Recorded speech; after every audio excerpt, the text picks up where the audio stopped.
এ যন্ত্রণা ভুগছি, আর পারছি না। আমার এই কষ্টটা না কোনো ওষুধ, কোনো ডাক্তার, কাউকে দিয়ে পূরণ হবে না। যা হয়তো সেটা ভালোবাসাতে, এই ভালোবাসাটা পাইনি।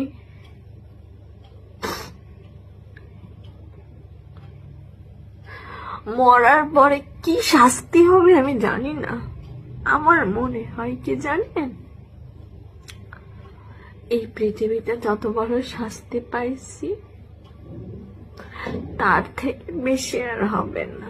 জান, তুমি যখন বেকার ছিলে আমি কিন্তু তোমার হাত ছাড়ি নাই, আমি তোমাকে ফেলে রেখে চলেও যাই নাই।